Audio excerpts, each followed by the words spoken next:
안녕하세요. 꿈을 해석하는 사람 다니엘 2장을 발표할 박예준입니다. 어, 여러분은 꿈을 꾼 후 그 내용을 기억하려 애쓰다가 끝내 기억하지 못해 답답했던 경험이 있으신가요? 아마 많은 분들이 이러한 경험을 해보셨을 것입니다. 저 역시 종종 그렇습니다. 가끔 잠에서 깨어날 때 좋은 꿈이든 무서운 꿈이든 확실히 무언가 중요한 꿈을 꿨다는 느낌이 들지만 기억해내려 할수록 그 꿈의 세부적인 내용이 희미해져 버리는 일이 많습니다. 이럴 때 참 답답하고 아쉬운 마음이 듭니다. 기억해보려 무척 애써보지만 결국 포기하게 되고 그 꿈은 그렇게 미궁 속으로 사라져 버립니다. 오늘 말씀 속에 느부갓네살 왕도 비슷한 경험을 하게 됩니다. 단 차이점이 있다면 우리는 대부분 꿈의 기억을 포기한 채 일상으로 돌아가지만 왕은 쉽게 포기하지 않았다는 것입니다. 그는 자신의 꿈이 단순한 꿈이 아니라고 확신했습니다. 그래서 바벨론의 모든 지혜자들을 불러 이 꿈의 내용을 기억해내고 그 의미를 해석하라고 강력히 명령했습니다. 그리고 놀랍게도 이 요구를 충족하지 못할 경우 이들에게 가혹한 형벌을 내리겠다고 이야기했습니다. 이러한 왕의 태도는 우리의 일반적인 꿈에 대한 태도와는 크게 다릅니다. 우리는 꿈을 그저 밤의 해프닝 정도로 생각하며 그 내용이 기억나지 않는다고 해서 크게 개의치 않습니다. 하지만 느부갓네살 왕은 자신이 꾼 이 꿈이 매우 특별하고 중요한 의미를 담고 있다고 했던 것입니다. 왜 그는 이 꿈이 평범하지 않다고 느꼈을까요? 무엇이 그의 마음을 그토록 불안하게 만들었기에 이 꿈의 해석을 알아내지 않으면 안 된다고 생각했을까요? 오늘 본문 말씀을 통해 느부갓네살 왕의 꿈이 가진 중요성과 그 꿈을 통해 하나님께서 왕에게 전하고자 하신 메시지의 깊은 의미를 함께 살펴보려 합니다. 다니엘서 2장 1절은 이렇게 시작합니다. 느부갓네살이 위에 있은지 이년의 꿈을 꾸고 그로 인하여 마음이 번민하여 잠을 이루지 못한지라.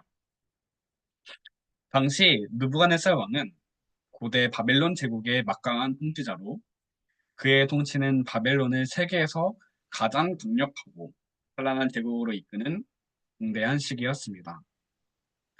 그러나 왕이 된 지 얼마 되지 않은 초기에는 그의 지위가 완전히 안정되지 않은 상태였습니다. 그만큼 정치적, 군사적 상황은 불안정했으며 그의 마음속에는 자신이 다스리는 거대한 제국을 과연 온전히 통치할 수 있을지에 대한 염려와 두려움이 자리 잡고 있었을 것입니다. 그러한 상황에서 느부갓네살은 어떤 의미도 알 수 없는 기이한 꿈을 꾸게 됩니다. 당시 느부갓네살은 여러 나라들을 빠르게 정복하면서 바벨론을 강력한 제국으로 성장시킨 명군으로 불리웠습니다. 그의 성공은 그의 이름을 높였고 그의 권력은 바벨론에서 절대적인 것이었지만 그가 가진 이 모든 부와 권력이 역설적으로 그에게 큰 부담이 되었음을 알 수 있습니다. 그는 제국을 넓혀가는 동안 혹시 점령한 나라들이 배반하지는 않을지, 언제고 반역을 꾀하지는 않을지 늘 긴장하고 있었습니다. 이 막강한 제국을 어떻게 효과적으로 통치해야 할지에 대한 걱정과 염려가 그의 마음 깊은 곳에 자리 잡고 있었습니다. 바로 이러한 불안정한 상황에서 느부갓네살은 설명할 수 없는 기이하고도 불길한 꿈을 꾸게 됩니다. 그는 평소와 다른 심오하고 무거운 느낌의 꿈을 꾸었고 꿈을 꾸고 난 후 평온함이나 안도감은커녕 두려움에 빠지게 되었습니다. 평소에는 무엇이든 쉽게 해결할 수 있을 것만 같았던 그도 이 꿈 앞에서는 알 수 없는 불안과 공포에 사로잡혔습니다. 한 나라의 막강한 왕이자 자신이 지배하는 모든 것 위에 군림하고 있었지만 단지 꿈 하나로 인해 그의 마음은 사로잡혔던 것입니다. 느부갓네살의 이런 모습을 통해 우리는 세상의 권력과 물질적 풍요로움이 인간의 마음에 참된 평안을 줄 수 없다는 사실을 깨닫게 됩니다. 아무리 많은 권력과 부를 누린다 해도 인생의 불확실성과 통제할 수 없는 상황 앞에서는 누구나 연약해지기 마련입니다. 느부갓네살이 한순간의 두려움과 불안에 휩싸였던 것처럼 우리도 삶에 예기치 않은 문제를 마주할 때가 세상의 안정과 권력이 결국 한계가 있음을 실감하게 됩니다.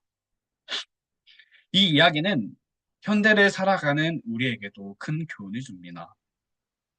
우리는 흔히 세상적인 성공이나 물질적 풍요로움이 삶의 불안과 걱정을 덜어줄 것이라고 생각하지만 느부갓네살의 경험처럼 오히려 이 모든 것이 커다란 불안의 원천이 되기도 합니다. 진정한 평화는 물질이나 권력에서 오지 않으며 우리가 전적으로 의지할 수 있는 것은 오직 하나님 한 분뿐이라는 진리를 상기시켜 줍니다. 결국 느부갓네살은 마음이 불안하고 초조하여 깊은 밤에도 잠을 이룰 수 없었습니다. 그가 꾼 꿈은 단순한 꿈이 아니라 그에게 무언가 중대한 메시지를 전하려는 것처럼 느껴졌기 때문입니다. 이처럼 마음이 편치 않았던 왕은 바벨론의 모든 지혜자들, 즉 점술가와 마술사, 무당, 무당들을 소환하여 자신이 꾼 꿈과 그 해석을 요청했습니다. 하지만 여기에는 평범한 요청과는 다른 특별한 요구가 있었습니다. 느부갓네살은 단순히 꿈의 의미를 해석해 달라는 것만이 아니라 자신이 꾼 꿈의 내용 자체를 맡으라는 명령을 내렸던 것입니다.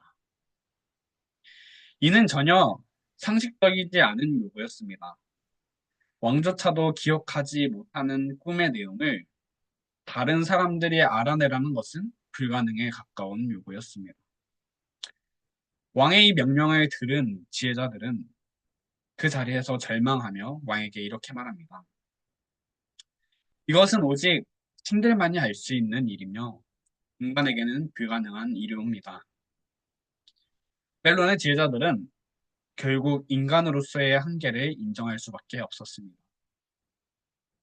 그들이 가진 지식과 능력은 물론이고 그들이 평소에 의존했던 신비한 능력조차도 왕의 꿈을 기억해내고 해석하는 데는 전혀 도움이 되지 않았습니다. 이것은 그들이 애써 훈련하고 쌓아온 인간적인 지식과 지혜로는 해결할 수 없는 일이었습니다. 이 장면은 오늘날을 사는 우리에게도 큰 교훈을 줍니다. 세상이 발전하면서 인간은 지식과 기술이 모든 문제를 해결해 줄 것이라는 기대감을 가지게 되었습니다. 그러나 인간의 능력에는 본질적인 한계가 있으며 세상의 지식과 기술로 모든 것을 해결할 수 없음을 우리는 자주 깨닫게 됩니다. 아무리 과학과 기술이 발달해도 인생에서 맞닥뜨리는 문제 중에는 인간이 스스로 해결할 수 없는 이들이 여전히 남아 있습니다. 이는 모든 시대를 아우르는 인간의 한계를 열실히 드러내는 장면입니다. 왕의 명령을 받은 지혜자들은 인간의 힘으로는 이 일을 결코 해결할 수 없음을 인정할 수밖에 없었습니다. 그들의 무력함은 인간이 가진 가장 기본적인 한계를 상징합니다. 세상의 지혜로는 하나님의 깊은 계획과 섭리를 이해할 수 없으며 오직 하나님의 지혜만이 모든 비밀과 진리를 알고 계십니다. 이는 다니엘서가 우리에게 전하는 핵심 메시지 중 하나입니다. 느부갓네살 왕은 그 누구도 자신의 꿈을 알아내지 못하자 극도의 분노에 휩싸였고 마침내 지혜자들에게 무시무시한 형벌을 경고하게 됩니다. 그는 그들이 꿈의 해석과 내용을 알지 못하면 몸을 쪼개는 참혹한 능지사탐형에 처할 것이며 그들의 집 또한 걸음토로 만들어 버리겠다는 명령을 내립니다. 꿈 하나의 해석을 둘러싸고 왕이 이렇게 격한 분노를 보였다는 것은 놀라운 일입니다. 우리가 보기에 이 처벌은 지나치고 보면 전혀 말도 안 되는 형벌입니다. 아무리 권력이 있는 왕이라 할지라도 지혜자들이 본 뒤 불가능한 일을 할 수 없음을 알았어야 했습니다. 이 지혜자들은 바벨론 제국의 번영을 돕고 통치의 안정을 유지하는 데 중요한 역할을 했던 인물들이었습니다. 점성술, 이술, 예언 등 바벨론이 자랑하던 지혜와 지식을 대변하는 사람들이었기에 그들은 왕국을 지탱하는 지적 토대와도 같은 존재였습니다. 그런데 왕은 자신의 불가능한 요구에 응답하지 못했다는 이유로 이들 모두를 처형하려 했던 것입니다. 이는 왕의 불안과 부러움이 얼마나 극에 달했는지를 드러내는 동시에 권력과 신경의 균형을 잃은 인간의 극단적 성향을 보여주기도 합니다. 그는 내면의 불안과 혼란을 무력으로 통제하고자 했고 오히려 이를 통해 제국의 지적 자산을 파괴할 위기에 놓이게 되었습니다. 결국 왕의 불합리한 요구로 인해 바벨론의 모든 지혜자들은 처형 위기에 놓이게 되었습니다. 이들 중에는 바벨론에서 교육을 받은 다니엘과 그의 셋 친구 하나냐, 미사엘, 아사라도 포함되어 있었습니다. 이들은 유다에서 포로로 끌려온 청년들이었지만 바벨론의 학문과 언어를 배우고 왕국의 지혜와 무리에 속해 활동하게 된 인물들이었습니다. 이제 그들 역시 다른 지혜자들과 함께 죽음의 위기에 처하게 되었습니다. 이 장면은 절대 권력을 가진 느부갓네살이 결국 불안과 두려움에 의해 어떻게 비이성적으로 행동할 수 있는지를 잘 보여줍니다. 왕의 권력은 세상에 누구도 쉽게 거를 수 없는 막강한 것이었지만 정작 그의 명령은 왕국을 위험에 빠뜨릴 수 있는 폭력적이고 비합리적인 방식으로 사용되었습니다. 이는 권력이 오히려 불안과 혼란을 초래할 수 있음을 경고합니다. 오늘날에도 우리는 이 이야기 속에서 중요한 교훈을 얻습니다. 권력과 지식이 아무리 강해 보여도 그것이 올바른 목적과 올바른 마음가짐으로 사용되지 않을 때 얼마나 큰 혼란과 파괴를 불러올 수 있는지를 느끼게 됩니다. 그러나 다니엘은 죽음이 눈앞에 닥친 극한의 위기 속에서도 조금도 흔들리지 않았습니다. 모든 지혜자가 죽음을 선고받은 이 절망적인 상황에서 그는 두려움에 휩싸여 몸을 숨기거나 도망치지 않았습니다.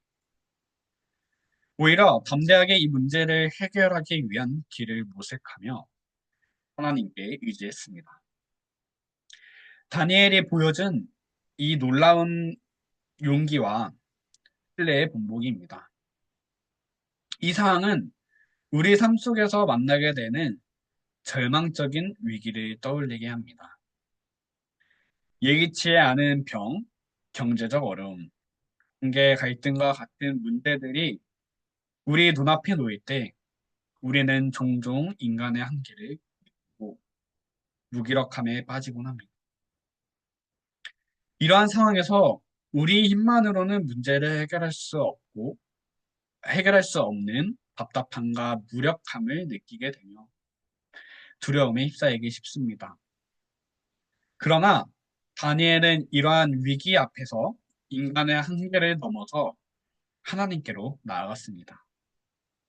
그의 태도는 단순한 두려움의 회피가 아니라 절대적인 신뢰와 믿음에 기반한 행동이었습니다.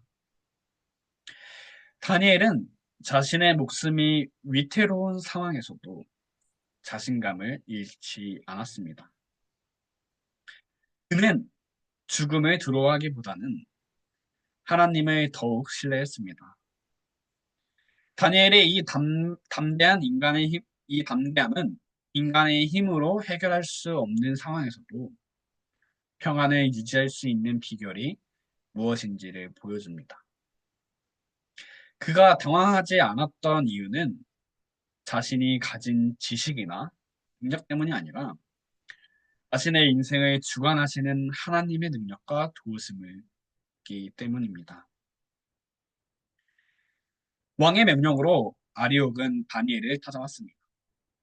그때 아리옥은 왕의 지시를 수행해야 했지만 즉각적으로 다니엘을 죽이려 하지 않았습니다.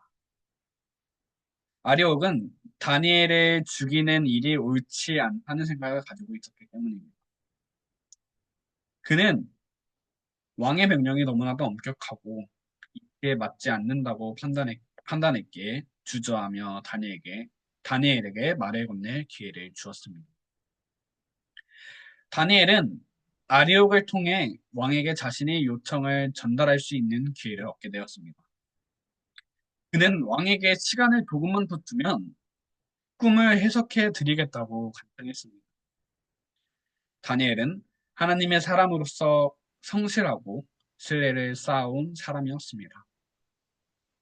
그의 삶은 진실하고 올곧았으며 그가 보여준 신뢰는 그가 요청을 받아들이는 데 있어서 큰 역할을 했습니다. 다니엘의 진실한 간구는 받아들여졌고 그는 위기의 순간에서 잠시의 여유를 얻게 되었습니다. 이 장면에서 등장하는 아리옥이라는 인물은 매우 중요한 역할을 합니다. 아리옥은 위기의 순간에 다니엘을 죽음에서 구해낸 중재자이며 하나님께서 돕는 자로 보내신 사람처럼 느껴집니다. 하나님께서는 종종 사람의 도움을 통해 당신의 뜻을 이루고자 당신의 사람들을 보호하십니다. 구약에서는 주의 천사들이 보내져 하나님의 사람들을 지켜주셨고, 신약에서는 성령을 통해 보혜사로 우리 곁에서 도우시는 하나님이 함께 하십니다.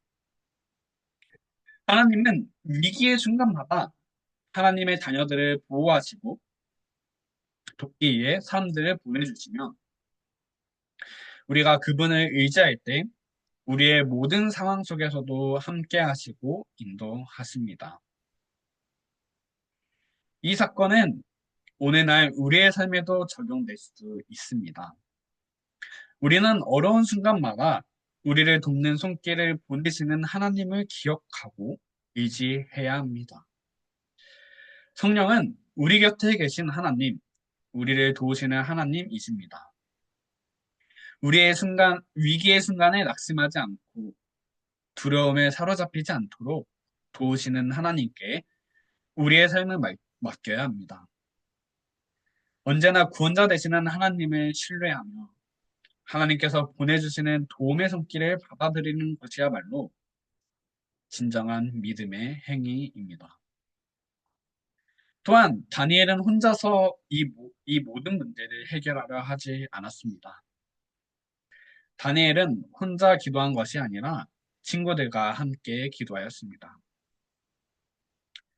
다니엘은 친구들을 불러 상황을 설명한 후 함께 기도하자고 하였습니다. 그는 혼자 기도하는 사람이 아닌 함께 기도하는 사람이었습니다. 마태복음 18장 19절에 보면 진실로 다시 너희에게 이르노니 너희 중에 두 사람이 땅에서 합심하여 무엇이든지 구하면 하늘에 계신 내 아버지께서 그들을 위하여 이루게 하시리라.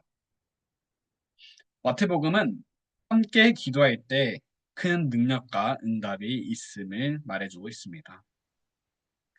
함께 기도한다는 것, 기도할 사람이 있다는 것은 큰 축복입니다. 다니엘 2장 23절의 내용을 보면 23절의 24절의 내용을 보면 아예 조상들이 하나님이여 주께서 이제 지혜와 능력을 주시고 우리가 주께 구한 것을 내게 알게 하셨사오니 내가 주께 감사하고 를 찬양하나이다. 또 주께서 왕의 그 일을 내게 보이셨나이다 하니라. 이에 다니엘은 왕이 바벨론 지혜자들을 죽이라 명령한 아리옥에 가서 그에게 이같이 이르되 바벨론 지혜자들을 죽이지 말고 나를 왕의 앞으로 인도하라. 그리하면 내가 그 해석을 왕께 알려드리리라 하니. 다니엘 23절에서 24절을 통해 다니엘이 기도를 통해 하나님으로부터 꿈의 이상과 해석을 받은 것을 볼 수 있습니다. 다니엘은 아리옥에게 찾아가 왕께 나아가 해석하겠다고 합니다. 다니엘은 하나님께 지혜를 구하며 간절히 기도하였습니다. 다니엘 2장 23절에 그는 주께서 이제 내게 지혜와 능력을 주시고 우리가 주께 구한 것을 내게 알게 하셨사오니라고 감사의 기도를 드립니다.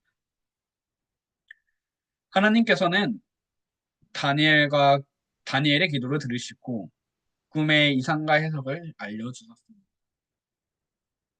다니엘은 왕 앞에 나아가 그 꿈과 그 의미를 해석합니다. 다니엘 2장에 등장하는 느부갓네살 왕의 꿈은 하나님께서 인류 역사의 흐름과 궁극적인 종말을 상징적으로 보여주는 중요한 예언입니다.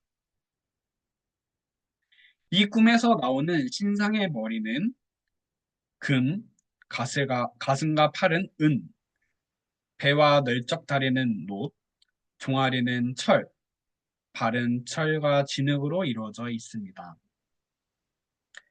이 각 부분들은 역사상 중요한 제국들을 상징하며 금에서 진흙으로 내려갈수록 재료의 가치가 점점 떨어지면서 인간의 역사가 퇴보해 가고 있다는 사실을 보여줍니다. 처음에는 휘황찬란한 금 같을지라도 종말에 가까울수록 세상의 가치는 줄어들고 결국 뜨윈돌인 예수 그리스도에 의해 완전히 무너지게 된다는 사실을 느부갓네살 왕의 꿈 해석을 통해 알 수가 있는데요. 도대체 느부갓네살 왕이 꾼 꿈이 어떤 꿈이었는지 영상을 통해 함께 알아보겠습니다.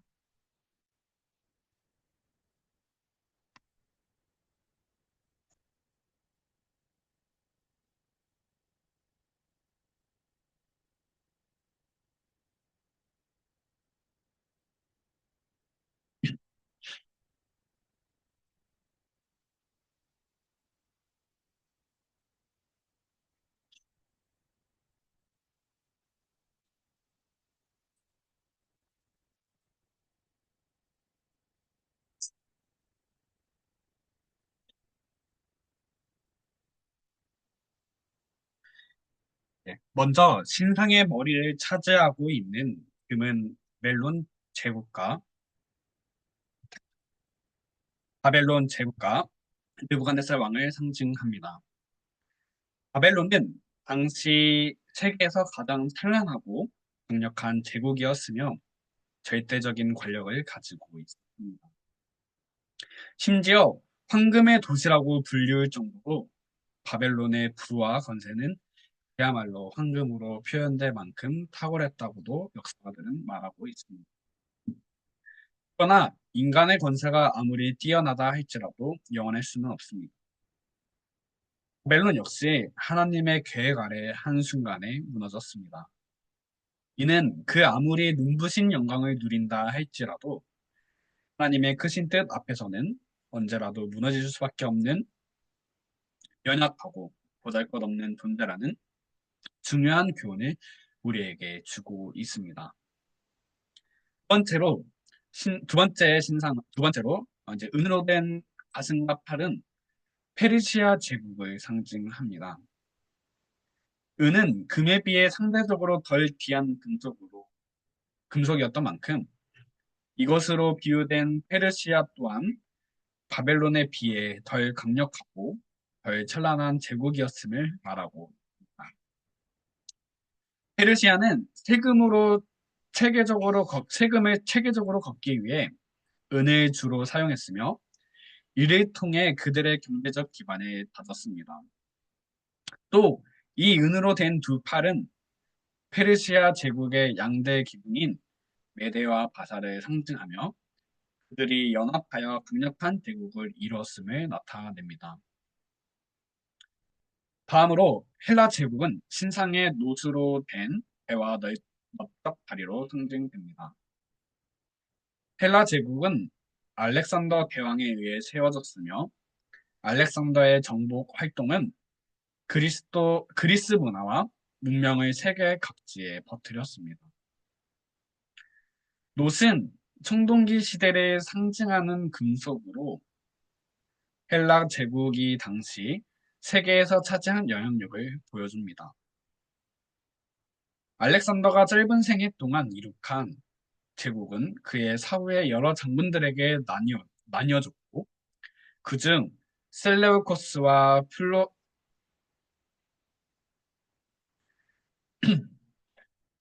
풀톨레마이오스가 각각 마케도니아와 이집트를 지배하게 되었습니다. 이는 신상의 두 넙적다리가 두 갈래로 나뉘는 모습과 연결되며 헬라 제국의 분열을 상징합니다. 다음으로 신상의 철로 된 종아리는 역사의 무대에 등장한 가장 강력한 제국 로마를 상징합니다. 로마는 철의 제국으로 그들의 군사적 힘과 확장 능력은 세계 모든 제국들 중에서도 가장 강력했습니다. 철은 강하고 단단한 금속으로 로마 제국의 엄청난 군사적 힘과 권위를 나타냅니다. 그러나 로마 제국도 영원하지 않았습니다. 신상에서 두 철 다리로 나뉘어졌듯이 서기 395년경에 로마는 동로마와 서로마로 분열되었으며 이후 서서히 멸망하게 됩니다. 철의 강력함을 가지고 있었음에도 불구하고 결국 하나님께서 정하신 때에 그들의 끝이 왔던 것입니다. 마지막으로 철과 진흙으로 된 발은 아직 등장하지 않은 미래의 제국들을 상징합니다. 몇몇 학자들은 이 제국이 이전의 로마 제국과 어느 정도 연관이 있을 것이라고 말하고 있습니다. 철과 진흙의 혼합은 강력하면서도 불안정한 성격을 지니고 있습니다. 이처럼 세상 나라는 시간이 흐를수록 퇴보하며 역사는 타락을 향해 나아가고 있습니다. 금에서 시작된 인간의 역사는 은, 놋, 철을 거치며 점점 가치가 떨어지고 결국 철과 진흙과 같이 무가치한 상태에 이르게 되는 것이다. 그리고 결국엔 그리스도를 통해 모든 나라와 권세는 심판받게 될 것이고 영원히 무너지지 않는 하나님의 나라가 세워지게 될 것입니다. 모든 역사를 주관하시는 하나님의 권능을 믿고 의지하며 나를 믿기보단 겸손히 주님과 동행하며 나아가는 우리 모든 학생 여러분들의 되기를 간절히 소망합니다. 이제 이 환상 속 뜨인 돌이 상징하는 예수 그리스도와 그분의 나라에 대해 묵상해 보고자 합니다. 이 뜨인 돌이라는 것은 사람의 손으로 하지 아니하고 하나님의 계획으로 나타난 돌로 해석이 되고 있는데요. 이외에도 성경에서 예수님께서 돌로 비유되고 있는 모습을 볼 수가 있습니다. 예수님은 성경에서 종종 돌로 비유되며 건축자의 버린 돌이 집 모퉁이의 머릿돌이 되었다는 시편 118편의 말씀처럼 세상이 거부했지만 구원의 핵심이 되신 분입니다. 또한 고린도 전서에서는 이스라엘 백성들을 위해 신선한 반석에서 물을 내어주신 그리스도로 증거됩니다. 그렇다면 계속해서 비유되고 있는 모퉁이돌은 어떤 의미를 가지고 있을까요? 건축에 가장 필요한 기초돌은 역할을 하는 것으로 두 개의 벽이 직각으로 마주치는 곳에 놓여 그 벽을 지탱해주는 역할을 하는 큰 돌이라고 말하고 있습니다. 교회에 있어서 가장 중요한 기초 역할을 해주며 우리를 지탱해주는 가장 중요한 역할을 하는 그런 존재가 바로 예수님이라는 것입니다. 그런데 여러분, 이 돌이라는 것이 때로는 우리를 깨트리고 가루처럼 찧어버릴 수 있다는 사실을 아시나요? 다 함께 마태복음 22장 44절을 읽어보겠습니다. 이 돌 위에 떨어지는 단은 깨지겠고 이 돌이 사람 위에 떨어지면 그를 가루로 만들어 흩트리라 하시니 성경에서 나오는 이 돌은 구원과 심판을 나누는 선택의 상징이 되기도 해서 무서운 양면성을 가지고 돌 위를 밟고 올라가 회개와 기도를 통해 구원에 이룰 수 있지만 그 위에 안착하지 못하고 회개하지 않음과 불순종이 계속된다면 결국 그 돌로 인해 파멸당하게 될 것이라는 안타까운 선택의 결과를 성경은 말하고 있습니다. 그럼에도 불구하고 우리가 안심하고 희망을 가질 수 있는 것은 예수님께서 우리에게 끊임없이 기회를 주시는 분이라는 것입니다. 다니엘서 2장에서 우리는 하나님의 계획 속에 담긴 위대한 비밀을 보았습니다. 이 세상에 세워진 모든 나라는 강력해 보일지라도 결국에는 하나님의 손에 의해 무너지고 마지막으로 세워질 영원한 나라는 불나라이신 하나님의 나라입니다. 그 나라는 인간의 손에 의해 세워졌으며 인간의 손에 의해 세워지지 않고 오직 하나님께서 직접 이루실 나라입니다. 이 나라의 심판은 피할 수 없으며 우리는 그 심판을 두려워해야 할 필요가 있습니다. 그러나 그 두려움은 절망을 위한 것이 아닙니다. 하나님은 우리가 그분께 돌아오기를 원하십니다. 하나님께서는 우리의 죄를 심판하시는 동시에 우리를 회복하시고 구원하시는 분이십니다. 두 나라의 심판은 그저 심판으로 끝나는 것이 아니라 회복과 구원의 새로운 길을 열어주십니다. 그러므로 우리 각자는 하나님의 심판 앞에서 자신을 돌아보고 진정한 회개를 통해 하나님께로 돌이켜야 합니다. 다니엘서에 나오는 예언은 단지 옛날 이야기로 끝나는 것이 아닙니다. 지금도 하나님은 우리를 부르고 계시며 우리가 그분께 돌아와 회개하기를 기다리고 계십니다. 보이지 않는 손길이 여러분의 삶을 주관하고 계십니다. 하나님의 심판의 날, 세상에 믿던 모든 것이 무너지는 날이 분명히 올 것입니다. 죽음의 순간, 의지하던 물질과 건강, 명예와 인기, 쾌락과 자랑은 남김없이 무너져 내릴 것입니다. 회개는 우리의 선택입니다. 우리가 오늘 하나님 앞에서 돌이킬 때, 돌나라의 심판이 우리에게는 구원의 돌이 될 것입니다. 하나님께서는 그분의 나라로 우리를 초대하십니다. 우리는 이 세상의 나라들이 모두 사라지고 하나님의 영원한 나라만이 남을 때 그 나라에서 영원한 생명을 누릴 자로 될 수 있기를 간절히 소망해야 합니다. 회개는 이 놀라운 하나님의 나라에 들어가는 열쇠입니다. 여러분, 오늘 여러분의 마음을 하나님께 내어 드리시기 바랍니다. 그의 사랑과 자비 안에서 회개의 결단을 하시길 바랍니다. 그리할 때 돌나라이신 하나님의 나라에서 우리 모두가 함께 영원한 생명을 누릴 것입니다. 말씀을 마치도록 하겠습니다.